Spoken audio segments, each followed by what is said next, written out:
Prima di scoprire il mondo teatro, volevo fare il calciatore. Sono onesto. No, mi piace perché non parliamo solo di proiettori.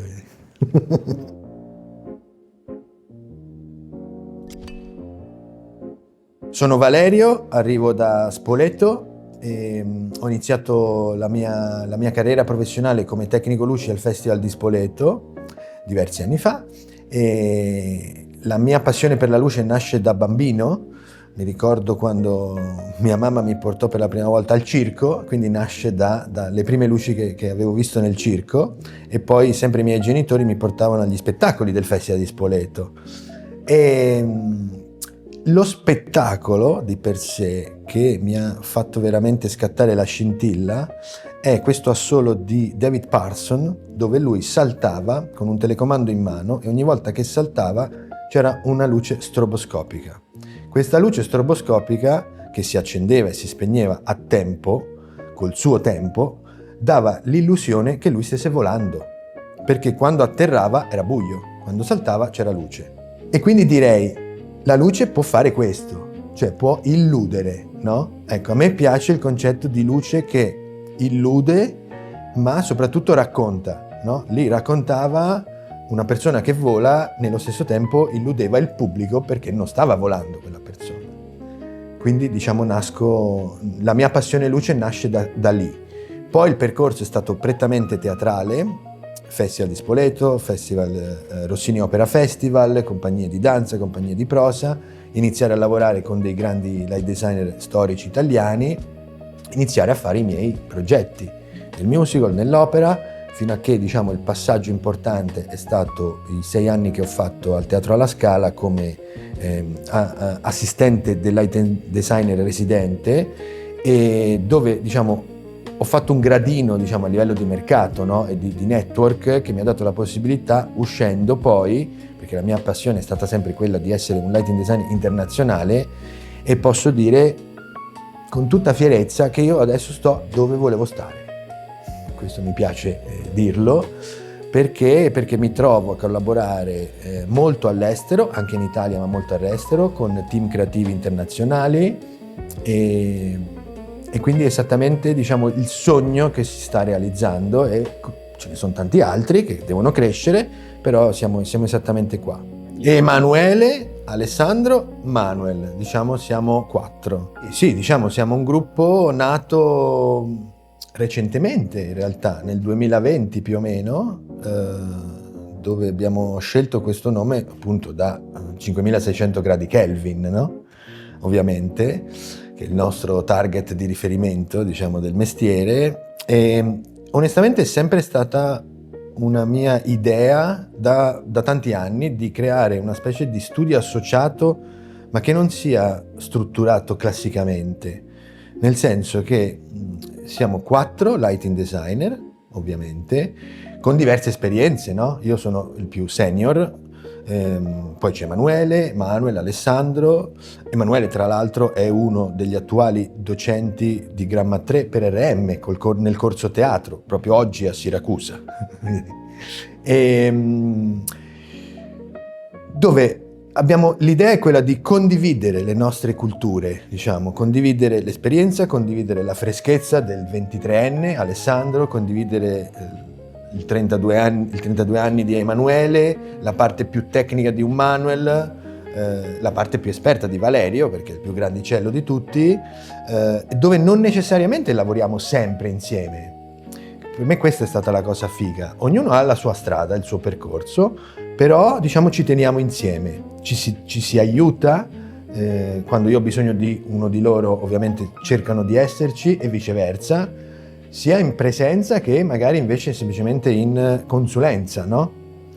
E perché nel teatro, che è il nostro main business, chiamiamolo così, il nostro percorso principale, difficilmente si lavora in gruppo di light designer. Tendenzialmente, io che lavoro principalmente ormai nelle case d'opera e anche nei musical, sia nazionali che internazionali, chiamano l'individuo, no? Ok? Poi diciamo il collaboratore, l'associato, può anticiparti, può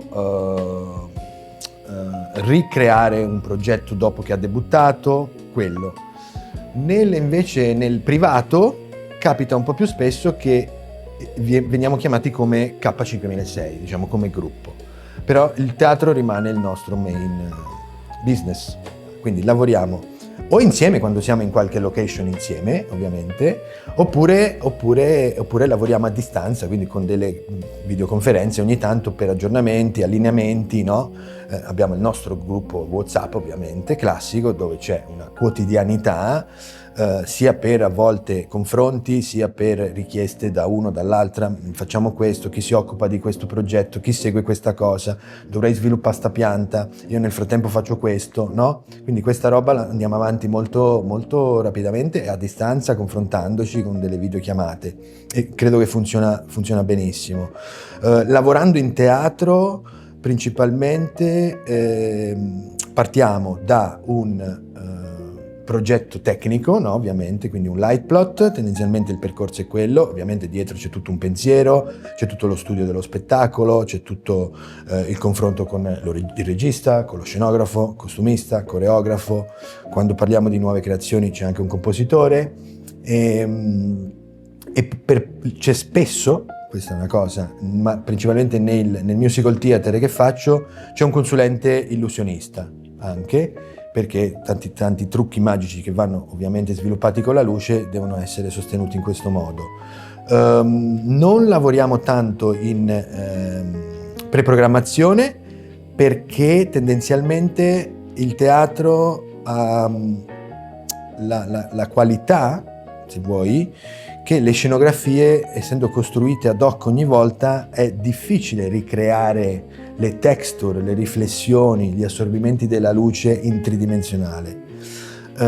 E visto che molto spesso la luce nel teatro è anche fatta di rimbalzi, di riflesso, non è necessariamente grafica, come magari può essere in tante altre tipologie di spettacolo, possiamo qualche volta fare dei puntamenti base, ecco, dei puntamenti base, quelli li possiamo fare in maniera che non partiamo proprio da un foglio bianco quando siamo in teatro.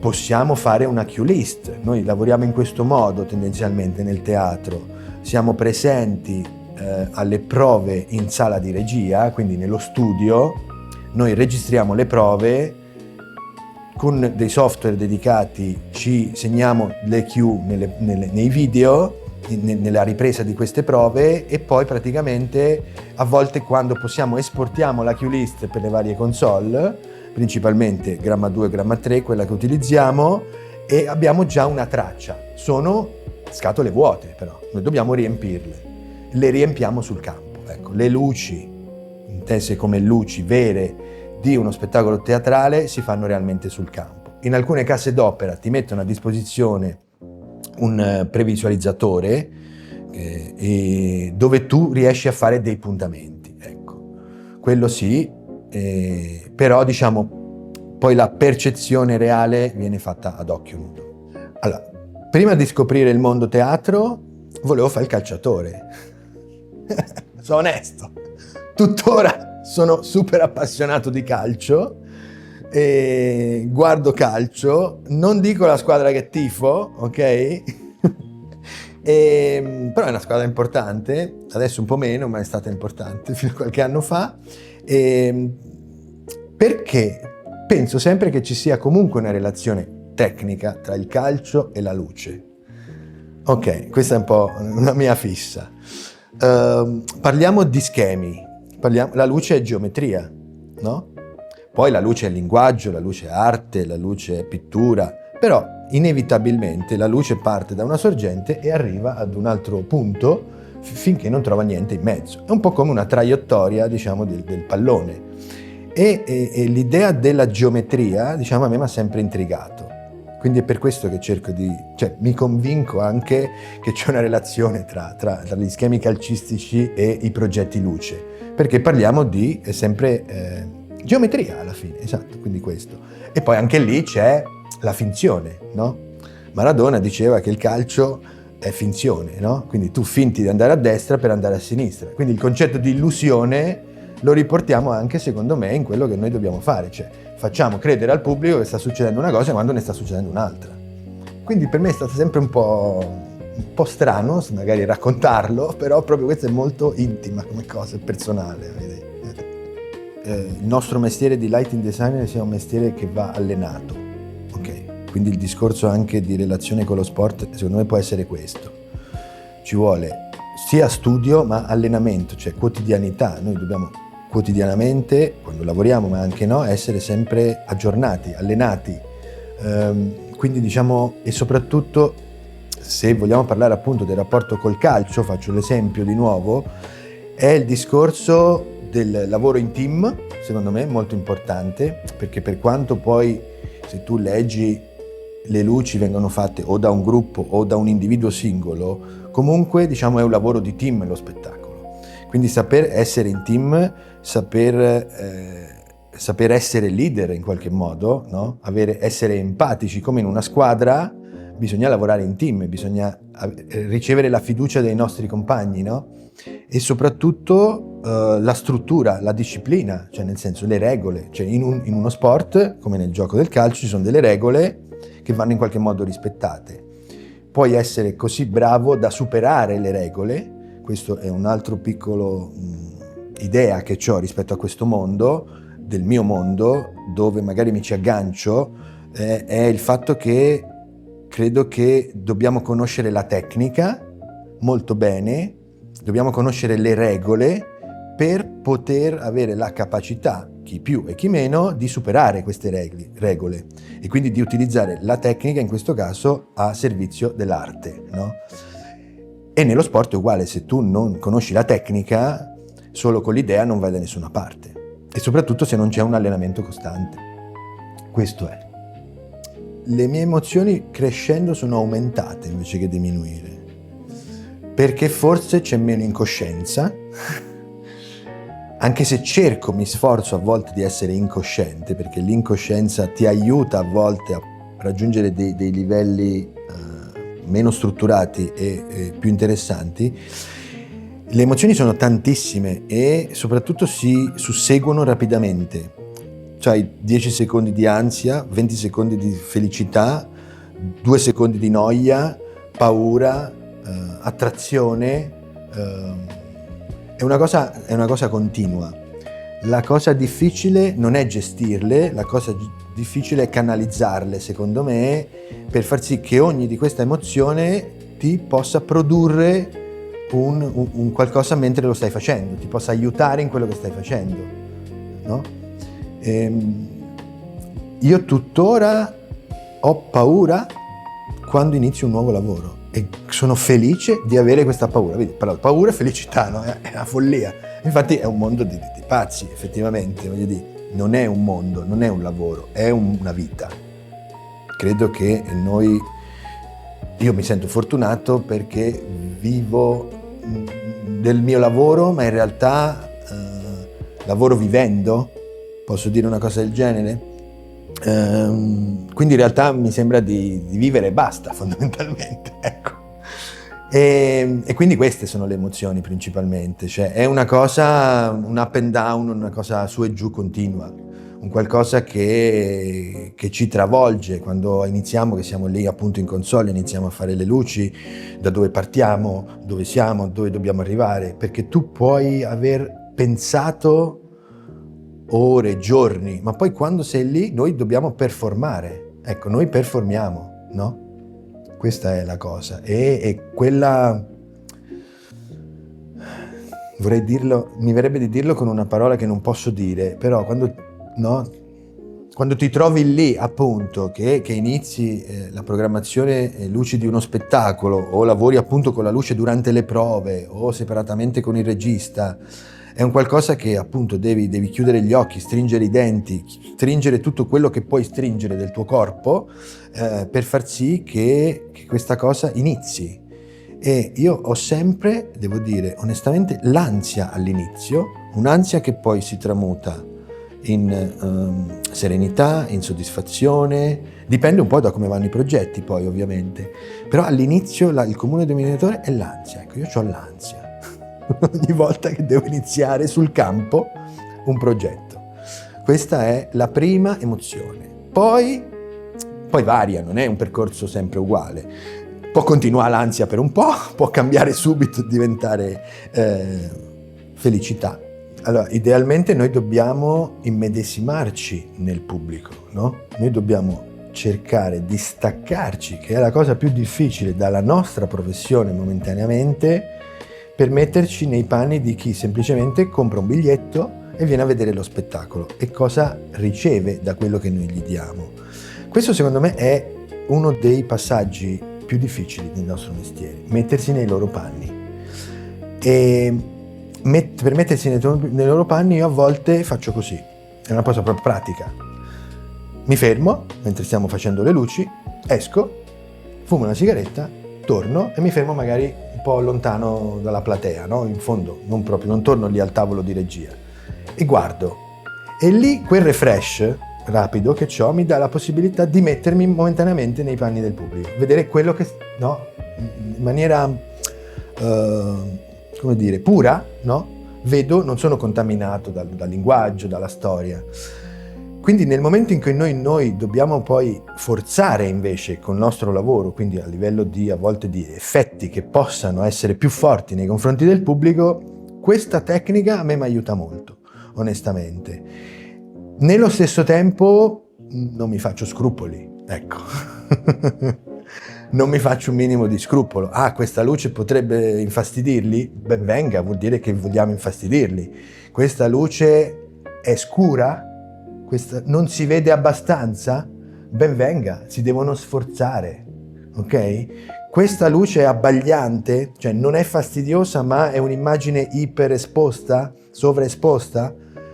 Bene, loro allora saranno, diciamo, sollevati, ispirati da questa cosa. Quindi sì, cioè, noi siamo molto forti nel nostro lavoro, in maniera molto banale, ma non è così banale. Col buio non si vede nulla, con la luce vediamo. Parliamo proprio delle basi. In tutti gli spettacoli, che sia teatro, live, televisione, senza la luce non arriva nulla. Sì, ok, arriva la musica, va bene, ma non è sufficiente, l'immagine non arriva. E un'immagine può essere appunto buia, illuminata, contrastata, cioè possiamo stare qua una settimana ovviamente. La capacità nostra è far arrivare quell'immagine nel momento, secondo me, climax giusto all'interno del percorso, dello spettacolo. Tendenzialmente ci sono degli studi, ok, che tu ogni tot minuti tu devi dare un colpo, ok? Dare un qualcosa che possa essere collegato a quello che hai fatto 10 minuti fa, perché se no un pubblico non lo tieni, o quantomeno lo annogli, diciamo, per un'ora e mezzo senza far succedere troppe cose. Non ne puoi far succedere troppe, secondo me, perché, questa è anche una mia idea, è il fatto che l'effetto è bello se non è esageratamente ripetuto, perché rimane più nella mente. Ci sono sorgenti laser che abbiamo utilizzato in uno spettacolo con Roberto Bolle, dove è diventata la sorgente luce, poi alla fine è diventata la nostra scenografia, è diventato il partner che ballava insieme a Roberto Bolle, no? Era un passo a due tra lui e il laser, per esempio, e quindi quella parte di luce è diventata pura scenografia, puro linguaggio drammaturgico. Negli anni sono cambiate tante cose, Vabbè, se vado tanto indietro, quando non esistevano i motorizzati, è ovvio che era una follia, nel senso c'era un lavoro lunghissimo, no? Di progettazione, di pensiero. Quel lavoro lì è un qualcosa che comunque ancora oggi cerchiamo di mantenere nella nostra metodologia e soprattutto cerchiamo di trasmettere alle nuove generazioni, perché la tecnologia negli anni ci ha facilitato la vita, quello è fuori discussione, ma se noi non manteniamo quel concetto un po' più vintage, diciamo, di progettazione dentro il nostro processo creativo, che succede? Dico sempre che la tecnologia porterà a generare tanti bravi light designer, ma molti meno top player, tornando al calcio. E invece credo che noi vogliamo essere dei top player, no? Quindi il top player ci diventi non solamente facendoti aiutare dalla tecnica e dalla tecnologia, ma partendo da una base solida e da un allenamento e da uno studio storico anche. Questo è quello che penso. Spero di non andare fuori tema, però nel teatro, principalmente opera e musical, sono due generi molto differenti. Pur in entrambi, essendoci a livello proprio di spettacolo, la musica, il canto e in qualche modo la recitazione o il recitar cantando e la danza, comunque tendenzialmente raccontano storie. I musical raccontano storie più moderne, ok? E le opere raccontano sia storie più antiche che storie più moderne, ovviamente. La differenza è nell'interpretazione concettuale. Tu puoi fare un'opera lirica cercando di trasportarla non solo storicamente in un altro posto, in un altro momento, ma anche a livello di contesto, e anche vederci sotto delle relazioni che leggendo il testo si possono solo interpretare, e quindi l'opera lirica è quella che secondo me ti dà la possibilità di espressione artistica maggiore. Il musical è più commerciale, con tutto rispetto del termine, ma ha molte più regole, ok? E alcune regole lì non le puoi superare, non le devi nemmeno rompere, se no non funziona. Il musical è più ritmato, dura meno generalmente, è più moderno di per sé e ti lascia molta meno interpretazione a livello di drammaturgia. Questa è la differenza principale. Io ho avuto collaborazioni anche in sfilate di moda. Lì è ancora un altro concetto. Lì ci sono 10-15 minuti dove deve succedere la cosa più figa che può succedere, la cosa più interessante. C'è un discorso, ci sono due discorsi, c'è la parte di atmosfera, di ambientazione, quindi quella che può essere il pre-show e il post-show, e la parte pura di sfilata. Lì ovviamente, essendo comunque una situazione commerciale dove vengono presentati degli abiti, la parte illuminotecnica va curata in maniera impeccabile, perché questi abiti devono essere visti, fotografati, soprattutto adesso, e anche mi aggancio a tutto ciò, da quando sono arrivate le riprese televisive, adesso social network, YouTube, degli spettacoli, anche lì è cambiato tantissimo. 20 anni fa facevamo gli stessi spettacoli che facciamo oggi, ma molto più bui. Adesso siamo molto più luminosi, già solamente quello, ok? Quindi siamo invasi dalla luce adesso.